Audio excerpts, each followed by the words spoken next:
Growing up, my grandmother, Big Mama, we called her Big Mama,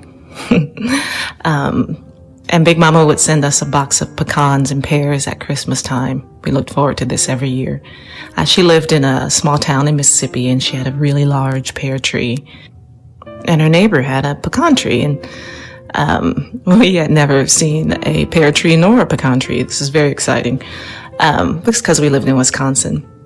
So when I was about 8 years old, Big Mama got pretty sick, sick enough that my mom and her sisters went down south to help care for her.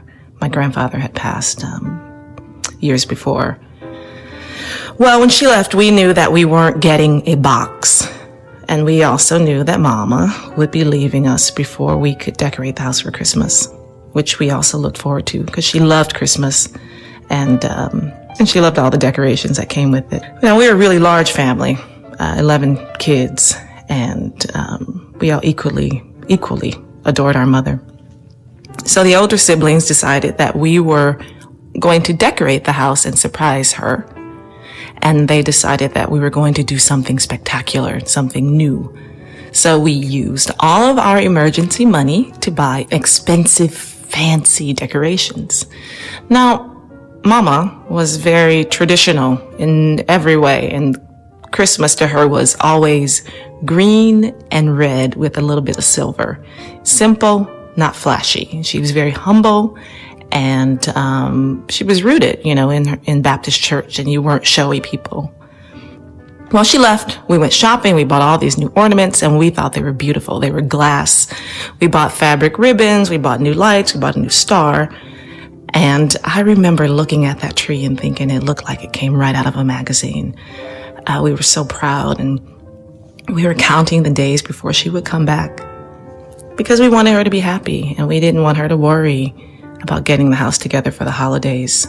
She called to let us know, that Big Mama was doing well and she was coming home. And I remember that day when she came in the door and we were all standing there so excited, waiting for her to say, "Thank you. Everything is so beautiful, so wonderful."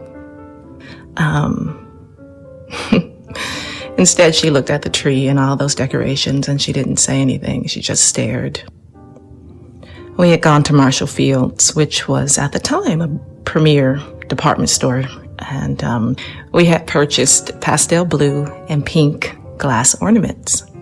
We had bought beautiful pastel ribbon, no tinsel, which Mama liked because my sister said we were not buying it because it was cheap and it was messy. So we wrapped ribbon around the tree and we bought clear lights, and we had a simple star, and it was simply embellished with the same clear lights.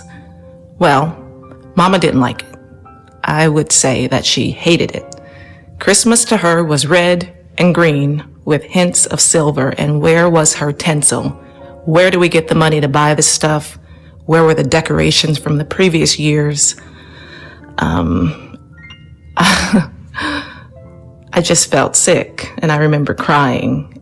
And I've always been a crier, but I didn't really cry because she didn't like it. I cried mostly because I just wanted her to be happy.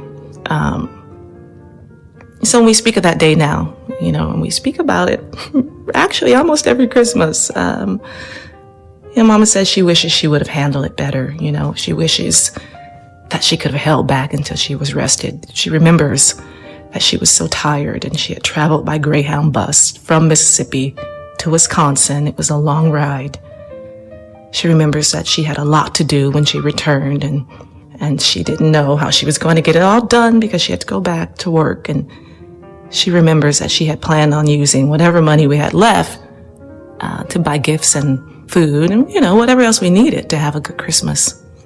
So that tree, that pastel tree to her was a symbol of all things that had gone wrong. We only had that tree that one year. I don't know whatever happened to all those fancy decorations. But I learned a lot from that day. I learned a lot about, myself and about who my mother is and what makes her truly happy. She's 85 now, and I, along with my siblings, we want her to have the best of everything. So now we take our own earnings and we invest in designer glass bulbs of red and green. And the bulbs are tasteful, not flashy. And they represent who she is, a humble, beautiful Southern woman who loves to fill her home with love during the holidays. The house is decorated so everyone feels welcome. The lights are colorful. The star is on the top as well. And is there tinsel? Of course. Tinsel represents icicles, and when you grow up in Mississippi without snow, of course you have to have tinsel on your tree.